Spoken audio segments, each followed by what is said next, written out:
Now, a number of foreign observer missions have described the Kenyan general election process as a free and credible, led by former South African President Thabo Mbeki. The observers noted that the process was largely inclusive. They, however, urged the IEBC to factor in more time on voter education. They also noted challenges including the slow pace of the biometric identification and slow delivery of ballot material in some instances. The observers included missions from the African Union and the East African Community, and our reporter Betty Njeru has been following up this proceedings or these briefings from all these international observer missions. Betty, what else came out of these briefings? Well, Akisa, indeed, I did attend that briefing organized by some of the foreign observer missions at the Crown Plaza earlier today. We were tasked with monitoring the electoral process. That includes the opening of the polling stations, the voting process, and also the closing and tallying of votes. But let's now listen to what they had to say. What should also then be made available to the government of Kenya. Between them, the AU and government of Kenya, they may very well decide. If the government of Kenya says, look, we want to investigate a particular matter, please come and help, the AU may very well do that. But that would be a completely separate process. It's not a process that can be conducted by the observers. But I'm saying our principals may very well get involved in a process of investigation as the African Union and set up whatever structure might be required. With regard to the matter of the rejected ballots, I think there are two questions that relate to this. One of them is a matter of voter education.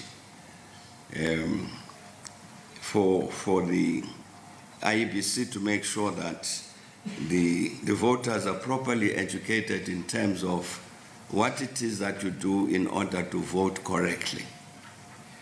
I think that's one matter that's important. I think the second matter that's important is a proper discussion with the parties, the political parties, as to, even with all of that voter education, what is acceptable. I'm saying that because, for instance, in the polling station where we were and watched the counting of the presidential votes in particular, the ballots, they rejected, by agreement, the presiding officers and the party agents rejected a number of those ballots. And when they showed them to us, the presiding officers, what you would find, for instance, is that the voter has ticked a particular box, and 90% of the tick is in a particular box, and 10% has spilled over to the next box. And in these instances, they then rejected, together, presiding officers and party agents, they rejected that particular ballot. Now, certainly to me, it looked a bit odd, where 80% of the mark is in one box, or 90% of one mark is in one box, and 10% to tick spills over to the next box, and you disqualify that. Because I think that the intention of the voter is quite clear, but that's my view. Intention of the voter is quite, 90% of this mark is in one box. So I'm saying that it's two issues concerned. One, voter education, so that the IEBC educates the population to say, when you tick, make sure that there's no tail of the...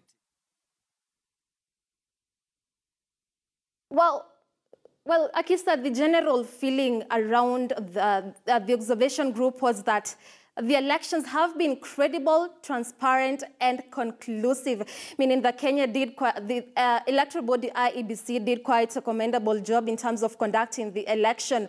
But also the elephant in the room was the claims made by the NASA opposition in terms of hacking.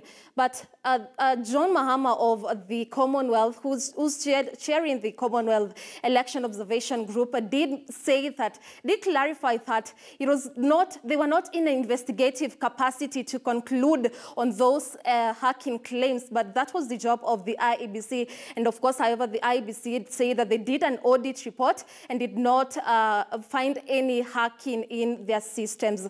So really, this said that Kenya did such a commendable job and that they set the standards high, Akisa.